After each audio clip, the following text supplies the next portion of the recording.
It was the best decision I could have made. These are not usually the words used to describe giving up on your motorsport dream, but then again, Rudy Van Buren's route to Formula One has been anything but conventional.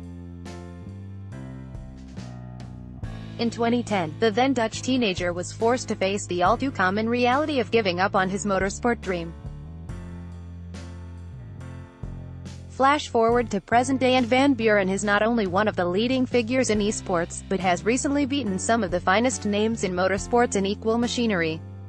Prevented from progressing further up the motorsport ladder by finances and his height, the 2003 Dutch karting champion was eventually forced to call time on his racing career in his late teens. At that age, you don't understand as a driver, at least I didn't, he says. At 16, you just have one vision: racing, racing, racing.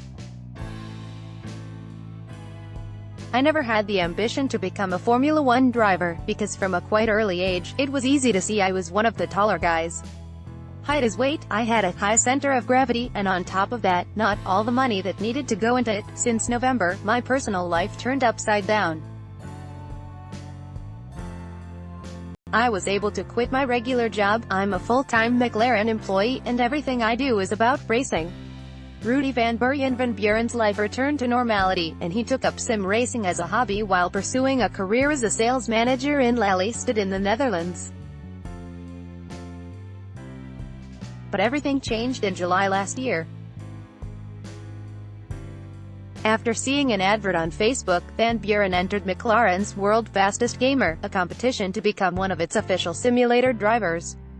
More than 30,000 sim racers entered, with Van Buren attracted by one of the ways to qualify, via R-Factor 2, his game of choice. Using a standard Logitech steering wheel and playseat, Van Buren qualified and advanced through several rounds, which involved a variety of different games, some familiar to Van Buren and some completely new. He excelled in the qualification stages and advanced to the rigorous grand finale held at the McLaren Technology Center. We were tested on everything you can imagine, from teamwork, to fitness, to media, and on loads of different racing games, the 25-year-old adds. The most difficult thing was to be consistent at everything.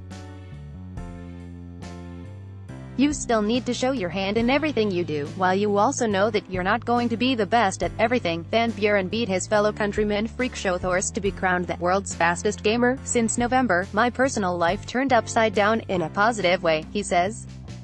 The whole competition got huge media attention, which was really cool to see. I was able to quit my regular job. From the 1st of January, I'm a full-time McLaren employee, and everything I do is about racing. Literally everything.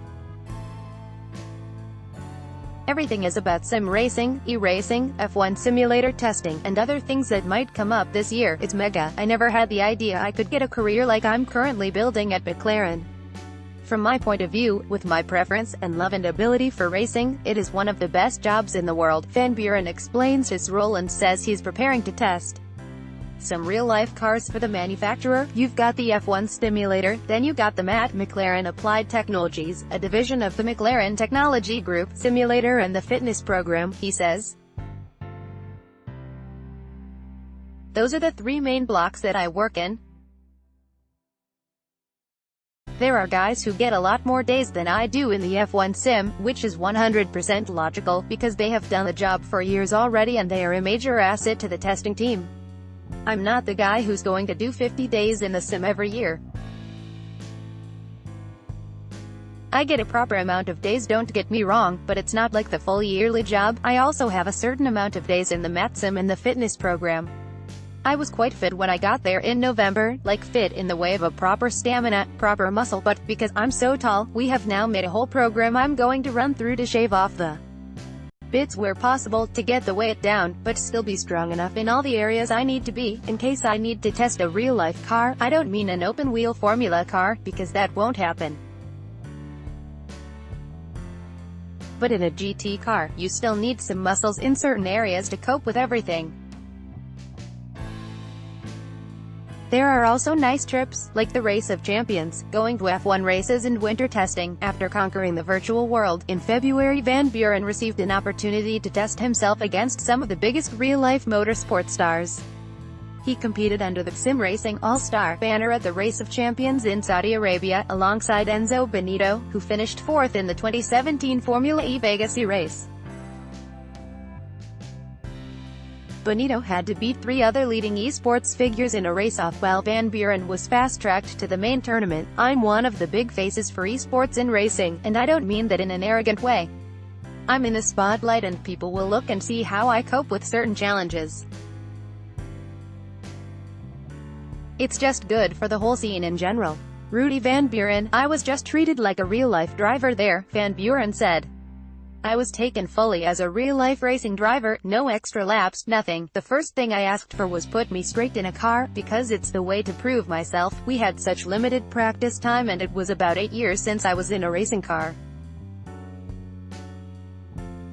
So it was such a steep learning curve to perform there in all the different cars between the concrete blocks of the track, with no grip, against the best of the best, most of whom have done the Race of Champions 5-6 times already or are in a racing car each week." Despite his lengthy absence from the cockpit, Van Buren picked up 3 wins in the short, sharp one-on-one heats.